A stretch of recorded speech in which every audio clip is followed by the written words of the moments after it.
नमस्कार शेतकरी बांधवांनो, तुम्ही ज्या गोष्टीची वाट पाहता त्या गोष्टीला राज्य सरकारने मान्यता देण्यात आलेली आहे। शेतकऱ्यांना आता अतिवृष्टीचे पैसे मिळणार आहे आणि ते पण 648 कोटी रुपये मंजूर करण्यात आलेले आहे आणि यामध्ये 23 जिल्ह्यातील शेतकऱ्यांना मदत मंजूर करण्यात आलेली आहे। तरी आपण या व्हिडिओमध्ये 23 जिल्हे कोणते असणार आहे संपूर्ण माहिती बघू, तरी व्हिडिओ हा शेवटपर्यंत नक्की बघा। राज्यातील 23 जिल्ह्यांमधील शेतकऱ्यांना जून ते सप्टेंबर दरम्यान अतिवृष्टी आणि पुरामुळे झालेल्या नुकसानपोटी 648 कोटी रुपयाची मदत मंजूर करण्यात आली असून यामध्ये तुम्हाला वेगवेगळ्या विभागात वेगवेगळे पैसे मंजूर करण्यात आलेले आहे। राज्यातील 23 जिल्ह्यांमधील शेतकऱ्यांना जून ते सप्टेंबर दरम्यान अतिवृष्टी आणि पुरामुळे झालेल्या नुकसानपोटी 648 कोटी रुपयाची मदत मंजूर करण्यात आली असून छत्रपती संभाजीनगर विभागात सर्वाधिक 346 कोटी रुपये मंजूर करण्यात आलेले आहे। कारण या विभागामध्ये सर्वात जास्त अतिवृष्टी आणि पुरामुळे नुकसान झाले असून या विभागाला 346 कोटी रुपयाची मदत राज्य सरकारने मंजूर करण्यात आलेली आहे। तर अमरावती विभागातील शेतकऱ्यांना 131 कोटी रुपये मंजूर करण्यात आले आहे। पुढील काही दिवसांमध्ये ही मदत शेतकऱ्यांच्या खात्यात जमा होणार आहे असे आश्वासन सुद्धा राज्य सरकारने दिले आहे। राज्यातील 31 जिल्ह्यांमधील जून ते सप्टेंबर महिन्यात पावसाने पिकाचे मोठे नुकसान केले आहे। त्यातही ऑगस्ट आणि सप्टेंबर महिन्यात पिकाचे नुकसान जास्तच प्रमाणात झालेले आहे। पीक नुकसानपोटी पंचनामे केल्यानंतर शेतकऱ्यांना मदत दिली जात आहे। सरकारने 20 ऑक्टोबर रोजी शासन आदेश काढत 24 जिल्ह्यांमधील शेतकऱ्यांसाठी मदत जाहीर केली आहे। या 24 जिल्ह्यातील 6,12,000 शेतकऱ्यांना 6,56,000 हेक्टरवरील पिकाचे नुकसान झाले होते। यापोटी शेतकऱ्यांना 648 कोटी रुपयाची मदत मंजूर करण्यात आलेली आहे। या मंजूर रकमेमध्ये काही विभाग आणि जिल्हे मंजूर करण्यात आलेले आहे। त्यामध्ये संभाजीनगर विभागातील 346 कोटी रुपये एवढी मोठी भरघोस रक्कम मंजूर करण्यात आलेली आहे।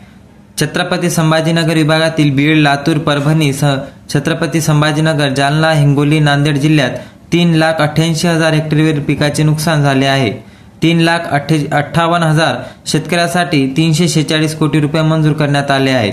बीड जिल्ह्यातील 81,000 शेतकऱ्यांना 68 कोटी रुपये मिळणार आहे। तर लातूर जिल्ह्यातील 55,000 शेतकऱ्यांसाठी जवळपास 36 कोटी रुपयाची रक्कम मंजूर करण्यात आलेली आहे।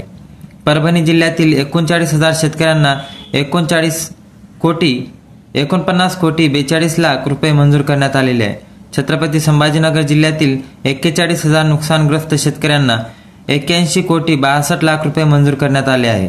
जालना जिल्ह्यातील 65,000 शेतकऱ्यांना 64 कोटी 75 लाख रुपये मिळतील। हिंगोली जिल्ह्यातील 18,000 शेतकऱ्यांना 11 कोटी 30 लाख रुपये मिळणार आहेत। नांदेड जिल्ह्यातील 56,000 नुकसानग्रस्त शेतकऱ्यांना 36 कोटी 22 लाख रुपये मिळतील।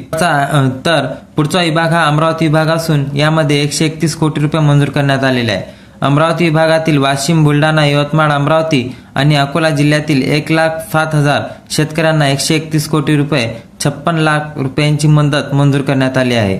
अकोला जिल्ह्यातील 21,000 शेतकऱ्यांना 23 कोटी 37 लाख रुपये मिळणार आहेत। अमरावती जिल्ह्यातील 5,000 शेतकऱ्यांसाठी 21 कोटी 29 लाख रुपये मंजूर करण्यात आले आहे।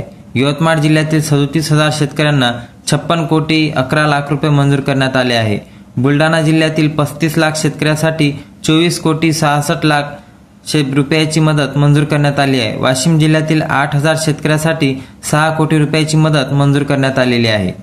यामध्ये पुढील विभाग आहे नाशिक विभाग। या विभागामध्ये 59 कोटी रुपयाची मदत मंजूर करण्यात आलेली आहे। नाशिक विभागातील अहिल्यानगर, जळगाव आणि नाशिक जिल्ह्यातील शेतकऱ्यांसाठी 59 कोटी 36 लाख रुपये मंजूर करण्यात आले आहे। अहिल्यानगर जिल्ह्यातील 22,000 शेतकऱ्यांना 33 कोटी रुपये मिळणार आहेत। तर जळगाव जिल्ह्यातील 13,000 शेतकऱ्यांसाठी 14 कोटी 65 लाख रुपये मंजूर करण्यात आले आहे। नाशिक जिल्ह्यातील 18,000 शेतकऱ्यांसाठी 11 कोटी 51 लाख रुपये सरकारने मंजूर केले आहे।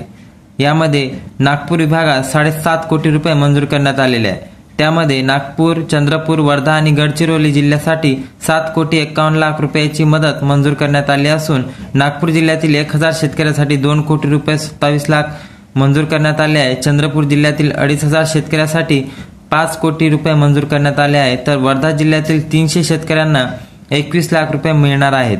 तर गडचिरोली जिल्ह्यातील 22 शेतकऱ्यांसाठी 71,000 रुपये मंजूर करण्यात आले आहे। पुणे विभागात 103 कोटी रुपयाची मदत मंजूर करण्यात आलेली आहे। पुणे विभागातील सोलापूर जिल्ह्यातील 85,000 शेतकऱ्यांसाठी 95 कोटी रुपयाची मदत मंजूर करण्यात आली आहे, तर सांगली जिल्ह्यातील 2,500 शेतकऱ्यांसाठी 8 कोटी रुपयाची मदत मंजूर करण्यात आलेली आहे। कोकण विभागात जर बघितले तर 2 लाख मदत करण्यात आलेली आहे। कोकणातील ठाणे आणि पालघर जिल्ह्यातील पीक नुकसानीसाठी 2 लाख रुपयाची मदत मंजूर करण्यात आली आहे। ठाणे जिल्ह्यातील 1 शेतकऱ्यासाठी 9,000 रुपये मंजूर करण्यात आले आहे, तर पालघर जिल्ह्यातील 10 शेतकऱ्यांना 2 लाख रुपयाची मदत मंजूर करण्यात आलेली आहे। असे संपूर्ण चॅनलला सबस्क्राईब केलं नसेल तर सबस्क्राईब करा आणि येणाऱ्या व्हिडिओसाठी बेल आयकॉन प्रेस करा। धन्यवाद।